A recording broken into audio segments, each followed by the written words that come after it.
نبی کریم علیه الصلاه والسلام فرمایي وی په جمعه کې او ساعت ته چې انسان پای کې د الله نه دعا وغوړي الله قبلې موږ تاسو څومره بیغمه خلک د جمعې پر ځای موږ چکر ولا پرېدا آلته چکرې وای او دلته چکرې وای دا کوم وخت دی څوک د سار منځنه روسره څوک د انور خطو کې څوک لس بجو کې څوک د خطبه وخت کې څوک د ماسپکین نه روسره څوک د ماځګر نه روسره یو جمعه یو عمل وکا بل جمعه بل وخت غیر قابل جمعه بل وخت غیر قابل جمعه بل خپل به دا وخت راځي خو موږ بیغمه خلک یو موږ سره ضرورت نه لرو چې موږ بالکل ټول جنتین ابلیس بالکل موږ تاسو د دماغ بند کړی دی دا د جمعې د ورځې ماځګر منځنه ورسته اخره سات دی 3 غنټو کې هغه ورسنه غنټه ده مازیګر منځنه ورسته او باج سلف تر ماخام پورې کې نسلو دعاګانې به غوښتي به مازیګر منځنه ورسته د وخت 3 تقسیمه کاول دویم دریم ماخره دي حدیث کې دا راغلي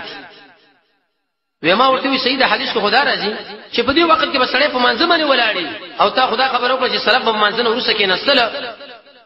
نو البته په حدیث کې ولاړ راغلی و ما له چې ګور په حدیث کې دې راغلي په احادیث باندې پوي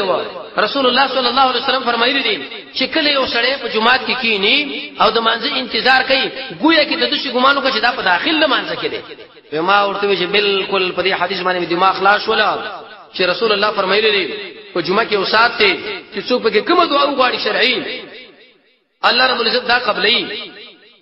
او دې حدیث معلومه کې چې د جمعې اخري سات دی د مازیګر روسنی سره نو په دې کې د الله نه دعاګانې ان شاء الله دا وعده وکړو د رب العالمین سره چې موږ د الله نه په هر جمعه کې دا دعاګانې غواړو کبه نه غواړو ځکه اوس وخت معلوم شو جمعه دا